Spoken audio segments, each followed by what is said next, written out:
Hello everyone! Ayan, good evening po sa inyong lahat and shout out sa ating mga new followers and syempre ang ating mga friends dyan. Ayan, hello po sa inyong lahat.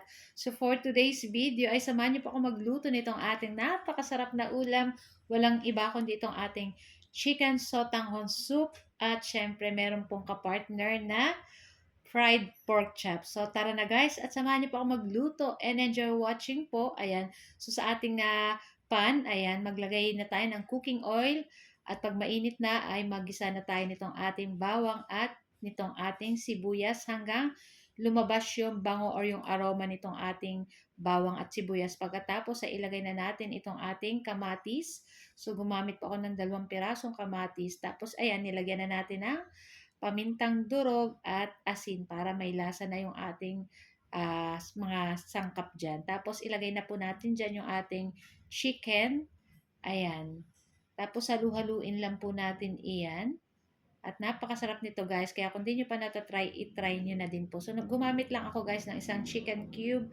Tapos maglagay lang tayo ng konting patis. Ayan, konti-konti lang. So pag medyo matabang, magdadagdag na lang po ulit tayo. Ayan.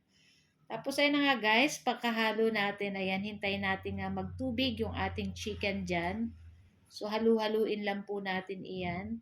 Pagkatapos ay maglagay na po tayo ng isang pitchil na tubig, ayan. So pag sinabi pong chicken soup, ay ibig sabihin po ay masabaw kaya dapat madami-dami ang tubig na ilalagay natin.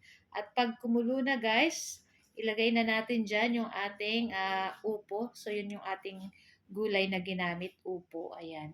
Tapos kung gusto nyo po ay maglagay ng dahon, pwede po ang malunggay. Yung sa akin guys ay dahon ng sili kasi hindi ako nakakuha sa kapitbahay ng malunggay, charot. So okay lang naman po ang dahon ng sili. Tapos ayan, naglagay rin po ako ng 2 pirasong siling pangsigang. Tapos ayan, nilagay na natin yung ating sotanghon na yung pinakamaliit na nakapak. Ayan, 1 piraso lang po inon.